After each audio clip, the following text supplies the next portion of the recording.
Friends welcome to our YouTube channel. आज के इस वीडियो में हम करेंगे क्लास 9 मैथ्स के चैप्टर 5 यूक्लिड ज्योमेट्री के multiple choice questions MCQs. So let's start with the first question. Euclid belongs to the country.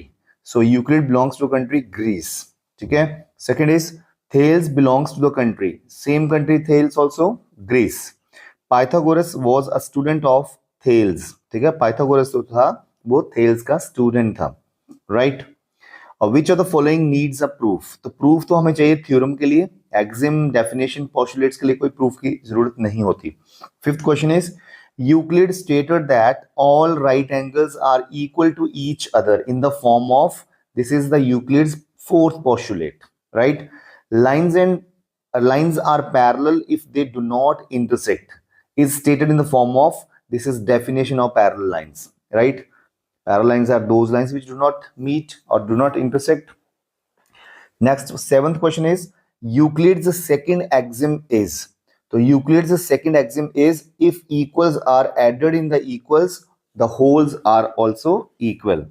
Euclid's fifth postulate is if a straight line falling on two straight lines make the interior angles on the same side of, if taken together, less than two right angles, then the two straight lines if produced indefinitely meet on that side on which the sum of angles is less than two right angles.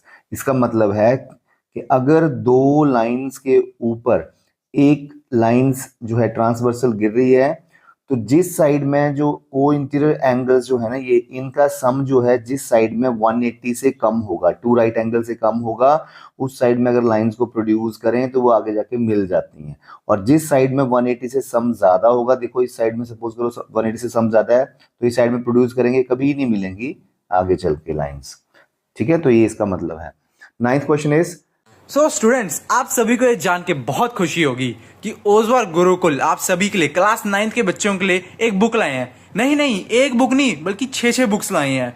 ये जो आपकी screen के सामने, ये mathematics की book है, जिसमें आपको पिछले साल के जितने भी सीबीएसई ने क्वेश्चंस डाले हैं वो मिलेंगे। हिंदी कोर्स ए की भी है, हिंदी कोर्स बी के भी है, अलग अलग बच्चों के लिए भी है क्वेश्चंस बहुत ज्यादा मिलेंगे आपको। Social science, science and English के भी आपको मिलेंगे। सो बच्चों, आपकी इससे बहुत अच्छी प्रैक्टिस हो सकती है अपने आने वाले एग्जाम्स के लिए। सो इसको परचेज करने का लिंक मैं आपको डिस्क्रिप्शन में दे दूंगा। इसको परचेज करके अपना बेनिफिट उठाएं। तो चलते हैं अपने नेक्स्ट क्वेश्चन पे। Things which are double of the same things are equal. जो चीजें एक चीज के डबल होती हैं, लाइक ये कोई चीज है और ये भी और ये भी इसकी डबल है दोनों, इसकी डबल है दोनों, ठीक है, तो ये आपस में बराबर होंगी, बिकॉज ये भी इसका डबल है, ये भी इसका डबल है, it means they both are equal, तो इक्वल होंगी। Axioms are assumed. तो एक्सिम जो है वो यूनिवर्सल ट्रूथ है in all branches of mathematics. 11th question, if a straight line falling on two straight lines makes the interior angles on the same side of it whose sum is 120 degree. तो here suppose करो this sum is 120 degree, तो ये 180 से कम है ना, तो इस side में प्रोड्यूस करेंगे तो मिल जाएंगी क्योंकि 180 से कम है ये। Then the two straight lines if produced indefinitely meet on the side on which the sum of the angle is equal to 120 degree. ठीक है, क्योंकि 120 के बराबर होगा तो वहां तो मिल जाएंगे, दूसरी तरफ नहीं मिलेंगे, ऑब्वियसली उसमें 180 से ज्यादा होगा सम। ठीक है। Greeks emphasised on deductive reasoning. Deductive means किसी चीज को पहले आपने 2-3 बार प्रैक्टिस करना है और जो उसके रिजल्ट्स आएंगे उनका यूज करके हम कोई मेथड बना लेते हैं।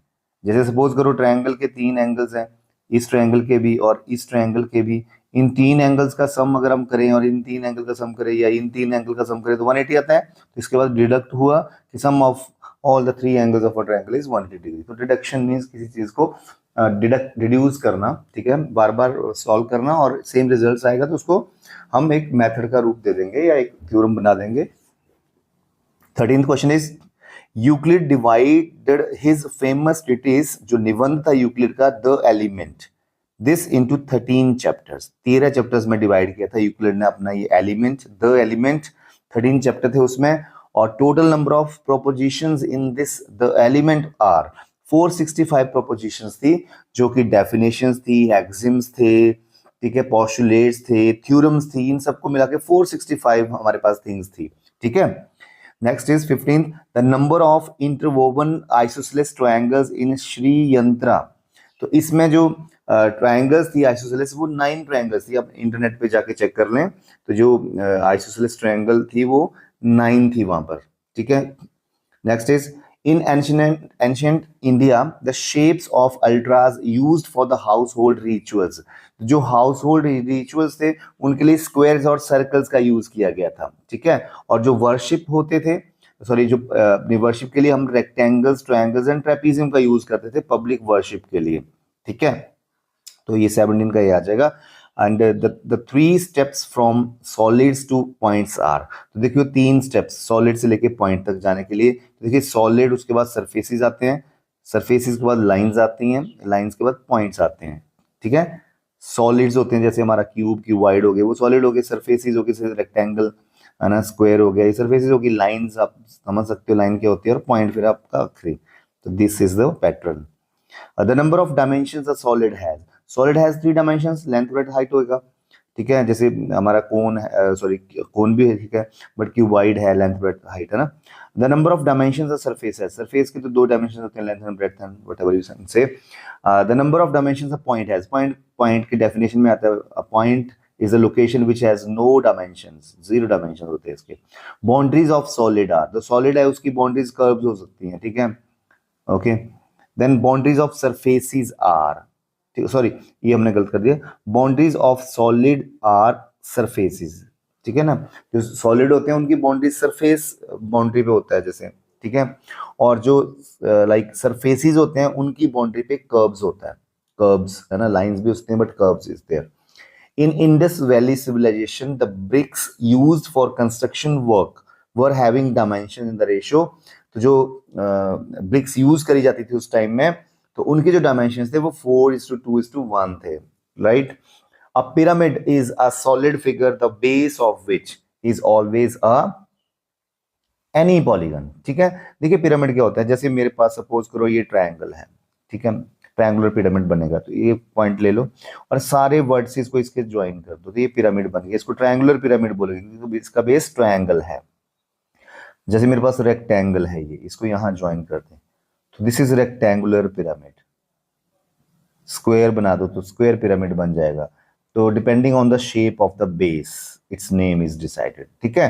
तो any polygon can be on the base and rest will be all triangles. आप देख रहे हो बेस तो आपका कोई भी पॉलीगन है, पर बाकी जो सरफेसेस हैं वो इसके फेसेस हैं, वो ट्रायंगल्स हैं सारे, देखो, ठीक है। तो side faces of pyramid are triangles, ठीक है। ये भी हो गया, that's it. So these are 26 MCQ based questions, very important. You can revise these और एग्जाम में ये आ सकते हैं। Thank you so much. If you have not subscribed our channel, so subscribe it. Thank you so much.